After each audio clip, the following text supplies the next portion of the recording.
신명기 16장에서 우리는 유월절 및 무교절 규정, 또 77절 규정, 초막절 규정, 이 3대 절기에 대해 보고요. 또 공정하게 재판하라는 명령을 살펴봤습니다. 먼저 후반에 있는 이 재판과 또 우상숭배 금지의 명령은 우리가 계속 반복되는 것이죠. 근데 주목해서 봐야 될 것은 20절입니다. 오직 정의만을 따라야 합니다. 현재는 모세가 유일한 재판관이라 할 수 있는데, 또 우리가 알고 있듯이 그 장인의 조언에 따라서 또 각자 그 모세 밑에 있는 재판관들이 있었겠죠. 그러나 들어가서는 재판관과 감독관들을 또 성읍마다 지파별로 세워야 되는데, 그렇게 하는 이유는 정의를 세우기 위해서, 정의를 시행하기 위해서다, 이렇게 말합니다. 정의를 따라 사는 것, 그것이 그들이 땅을 보존할 수 있는 중요한 지침이 됩니다. 그러면 여러분은 틀림없이 살아남아 주께서 주시는 땅을 차지할 수 있을 것입니다. 하나님이 주시는 기업을 지키는 것, 하나님이 주신 유업을 지켜내는 것, 하나님이 주신 선물을 누리는 것은 바로 정의롭게 사는 것이다. 정의롭게 판결하는 것이다. 뇌물 받고 구분 판결하는 거 아니다. 여러분, 이것을 나중에 우리가 또 기회가 있을지 모르겠지만은요, 공의를 하수같이 흐르게 하라. 하나님은 온 땅의 하나님이시잖아요. 그래서 사랑과 정의가 아주 공정하게 흘러나가야 됩니다. 어디에서? 우리 신자의 삶에서요. 우리 하나님이 의로우신 분이고 동시에 사랑이신 분인 것처럼 신자도 그 주님의 형상대로 지음받았고 그 아들의 형상을 본받게 하기 위하여 우리가 구원받았기 때문에 우리도 있는 자리에서 사랑의 성품, 또 의의 성질을 드러내며 살아야 돼요. 정의로운 거. 본문에 강조하는 이 정의로운 것을 주목하세요. 이 정의는요, 교회, 공동체에서 드러나야 돼요. 지금은 이제 이스라엘 백성들이 교회와 국가가 하나잖아요. 그러나 이제 오늘날은 그렇지 않죠. 교회 공동체에서 사랑과 정의가 잘 흘러나가야 됩니다. 이건 참 어려운 문제지만 놓쳐서는 안 될 규례입니다. 너희가 서로 사랑하며, 그 안에는 대충 넘어가라는 뜻이 아니에요. 죄에 대해서 슬퍼하고 엄히 꾸짖고 우리 모임 안에 누룩이 끼어들지는 않았나 살펴보는 것을 포함합니다. 그래야 우리가 주께서 주시는 구원을 잘 누릴 수 있어요. 또한 기도해야 합니다. 우리가 발 딛고 사는 이 사회에 정의가 시행되도록. 이것을 위해서 공무원들이 있는 것이고 섬기는 자들이 있는 거 아닙니까? 그래서 자기 목적, 자기 이익을 위해서 재판하는 나라가 아니라 누가 봐도 법대로 재판이 시행되는 나라가 될 수 있도록 여러분 기도해 주세요. 하나님이 세우신 재판관들 두렵고 떨림으로 잘 법을 시행할 수 있도록, 법에 근거해서 재판할 수 있도록 기도해 주시기를 바랍니다. 오늘의 이제 주된 요점은 이 3대 절기에 있어요. 바로 6월절과 77절과 초막절이죠.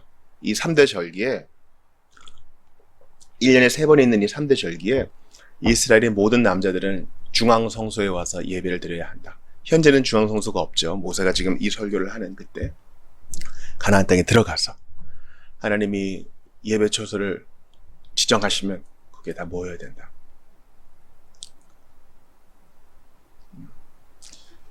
여러분, 우리나라에도 절기가 있죠. 보통 추석이나 설날에는 고향에 가거나 가족들이 모이잖아요. 번거롭게 그러냐? 영상통화 하자. 번거롭게 그러냐? 누구 결혼하는 날 그냥 모여서 식사나 하자. 그렇게 할 수도 있지만 절기를 지키는 유익이 있는 거 아시죠? 우리가 바쁘게 살다 보면은 그 삶에 매몰되기 쉬운데 그런 절기를 맞게 되면 잠깐 살던 것을 멈추고 우리의 가정에, 고향에 모입니다. 그래서 생각하자. 나의 뿌리가 어디였고, 함께 피를 나눈 형제들이 이랬고 생각하게 되죠. 절기가 주는 유익이 있어요. 이건 생일이 주는 유익도 있고요. 또 오늘날 우리 교회에서 지키는 성탄절이나 부활절도 다 그런 의미가 있습니다. 절기의 아주 중요한 유익은 바로 기억이 있어요. 기억.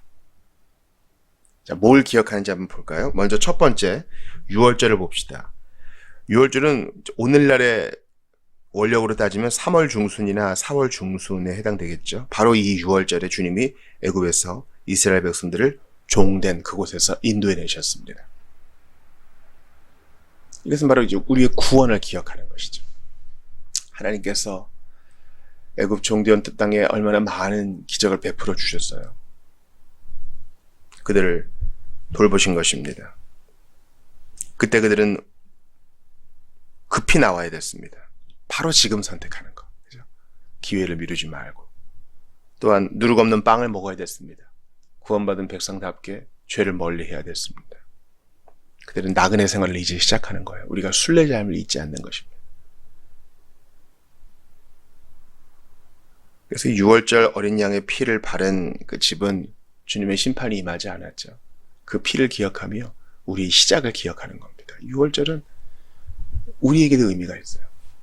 그렇다고 6월절에 대해서 전하는 이단 종파에 대해 말하는 게 아니에요. 우리의 6월절 어린 양 대신 예수 그리스도를 신약교회 성도들은 어떻게 지켜요? 6월절을 주일로 지키는 거예요. 오늘 본문에 나오는 6월절, 7.7절, 초막절은 다 신약시대 성도들에게는 주일로 통합됩니다. 7.7절도 보죠. 7.7절은 곡식 추수부터 7주를 계산하여 그 50일째를 지키는 겁니다. 그래서 출애굽기 23장에 보면은 이 7.7절을 밀 수확 후에 즐기는 절기다 그래서 맥주절이라고도 했고, 민수기 28장에서는 처음 익은 열매를 드리는 날이라 해서 초실절이라고도 했고, 또 49일 후 50일째라 그래서 오순절이라고도 했습니다. 처음 낫되는 날부터 7주를 세서 오늘날의 원력으로 따지면 5월, 6월 그의 풍성한 수확에 감사하는 데 초점을 맞춥니다. 이스라엘은 보통 2번 추수가 있거든요. 이른 추수, 늦은 추수. 지금은 이른 추수죠. 이때 보통 밀을 수확한다고 합니다. 오순절, 여러분 어떤 의미가 있어요? 오순절 성령 강림 때 비로소 신약교회가 시작되고 예언이 성취되고 자녀들은 예언할 것이요 청년들은 환상을 보고 주께서 성령을 부어주십니다. 7.7절을 기억하고 초실절과 오순절 같은 얘기죠. 이날을 기억하면서 주님이 부어주신 것에 대해서 기억하는 거예요. 지금 모세의 설교를 듣는 사람들은 유랑생활을 하죠. 근데 들어가서는 농사 지을 거 아니에요. 하나님이 우리에게 지금 수확을 주셨구나. 처음 익은 것을 드립니다. 나머지도 다 주님 것인데 기념하여 드립니다. 오순절 성령 강림도 마찬가지죠. 부활의 첫 열매 되신 예수 그리스도께서 우리에게 성령을 부어주셔서 우리에게 확신을 주세요. 우리는 반드시 영광의 나라에 들어갈 확신. 우리는 반드시 이 땅의 순례를 무사히 마칠 것이라는 확신. 반드시 하나님의 교회가 승리할 것이고 우리는 이겨낼 것이고 인내할 것이라는 확신이요. 성령의 은사를 주사 하나님의 교회를 든든하게 세워줄 것이라는 확신을 갖는 것입니다. 세 번째 절기는 초막절입니다. 역시 이날도 7일 동안 계속되죠. 9월, 10월, 오늘날의 달력으로 9월, 10월 이제 밀을 제외한 곡식과 포도를 추수한 후 하나님께 감사하며 이 7일간 초막을 지어 살면서 그들의 광야 시절을 기억하며 감사하는 겁니다.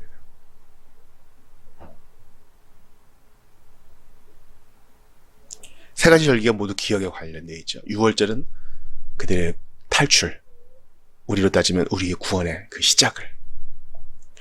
7절절은 하나님께서 우리에게 필요한 것을 공급해 주신다는 그 사실을, 성령을 부어주셨다는 사실을.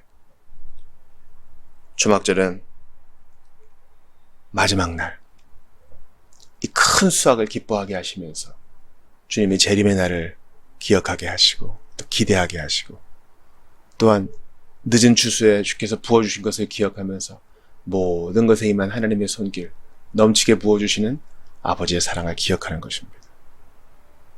이런 절기가 없으면요, 알아서 하면 되죠? 아니요, 알아서 잘 안 해요. 기억하고 감사하는 일은요, 우리가 이렇게 절기를 정해서 해야 되는 것입니다. 우리가 절기에 매일 필요는 없지만 신약교회에서도 부활절과 성탄절을 지키는 이유가 거기 있어요. 제가 바라기는요, 전 선교주의를 한번 지키면 좋겠어요. 우리가 어떻게 복음을 받았고 또 우리가 어떻게 복음을 전하고 있으며 온 세계 만방의 복음이 지금 어떻게 확장되고 있는지 그런 걸 기억하는 주간을 가지면 좋겠어요. 신학교에서는 있었거든요. 어찌되었거나 이러한 절기들은 우리에게 유익이 되며 우리는 오늘날 이것을 그대로 지키진 않지만 주일마다 기억합니다. 한 달에 한 번씩 성찬을 할 때도 기억하죠. 떠올립니다. 감사하고 내다보며 기대합니다. 우리 유익을 위해서 주신 거예요. 우리의 유익을 위해서.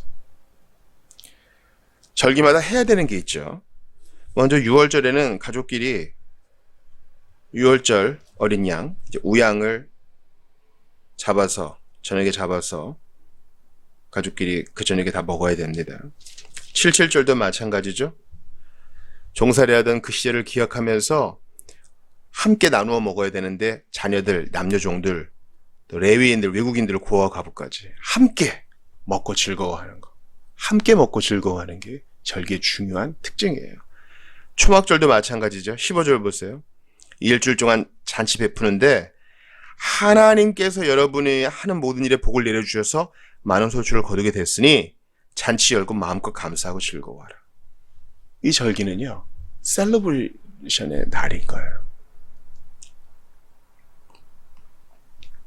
우리가 추석과 설날을 맞이해서 맛난 음식들을 나누는 이유가 거기에도 있겠죠. 가족끼리 모였으니 맛있는 거 먹자, 그런 의미도 있겠지만 한 해의 시작을 기뻐하고 감사하면서 또 추석 때는 한 해 동안 인도하신 것에 감사하면서 신자들의 경우 그렇게 할 수 있겠습니다. 이것이 우리는 이 절기가 이제 주일로 통합된다는 것을 알고 있잖아요.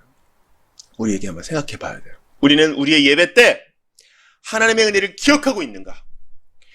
우리를 죄와 사망의 법에서 해방시켜 주신 주님을 기억하며 감사하고 있는가? 그냥 꾸역꾸역 봉사만 하고 습관적으로 예배만 드리는 게 아니라 기억하며 감사해야 돼요.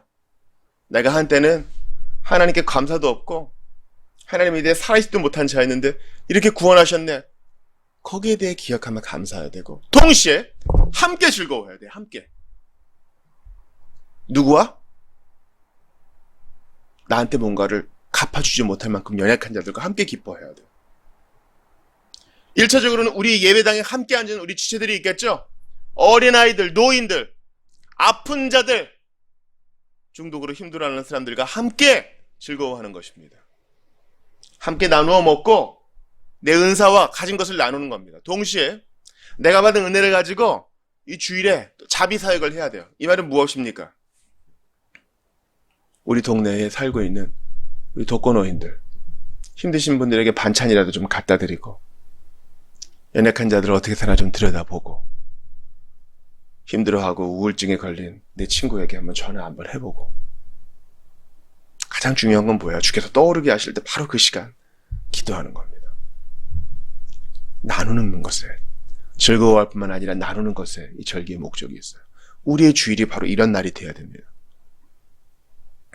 그죠? 하루 노는 날이니까 게임 한번 실컷 하고 배달 음식 시켜 먹고 그러다가 벌써 저녁이 되었는데 내일 또 출근해야 되는구나, 너무나 스트레스 받는다, 이런 생활의 반복이 아니라 우리의 주일은 기억하고 감사하며 함께 나누는 그런 날이 되어야 합니다.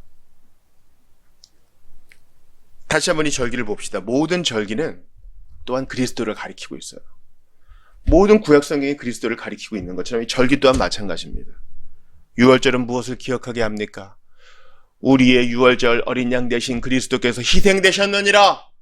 우리에게 이 나눔과 즐거움을 주시기 위해 기꺼이 피 흘리신 예수님을 가리키고 있는 것입니다. 7절은 또한 무엇을 가리킵니까? 우리에게 모든 것을 넉넉히 주사 후하게 하시는, 넘치게 하시는 그리스도를 바라보게 합니다. 하늘과 땅의 모든 권세를 내게 주셨으니 그분이 순종으로 받은 이 모든 은사들을 이제 그의 백성들에게 나누어 주세요. 예수님은 그런 분이십니다. 부활의 첫 열매 되신 예수님께서 지금도 성령의 은사를 우리에게 부어주셔서 능히 섬기고 다스리고 통치하게 하십니다. 초막들도 마찬가지입니다. 너 나그네 됐던 거 기억하라. 그러나 내가 너와 함께 나그네 길을 걸었노라. 우리 예수님, 목자 되신 예수님을 기억하는 것입니다. 마지막 날 재판장으로 오시는 예수님을 바라보게 하는 것입니다. 비록 초막 가운데 살지라도 만나주지 않았느냐? 내가 너에서 모든 쓸 것을 공급해 주마. 영광스러운 주님의 채우심을 기억하는 것입니다. 내가 살았으니 너희도 살 것이다. 예수 안에서 우리 모두가 다 영광의 부활로 나아올 그날을 기억하게 되는 것입니다. 사랑하는 성도 여러분, 이 3대 절기,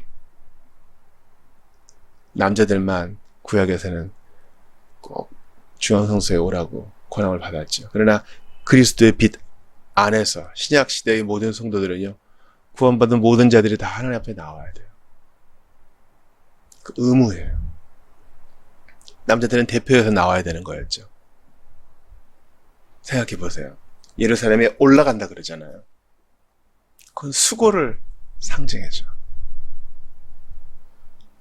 이스라엘이 큰 나라가 아니라 해도 이 거울 저 거울,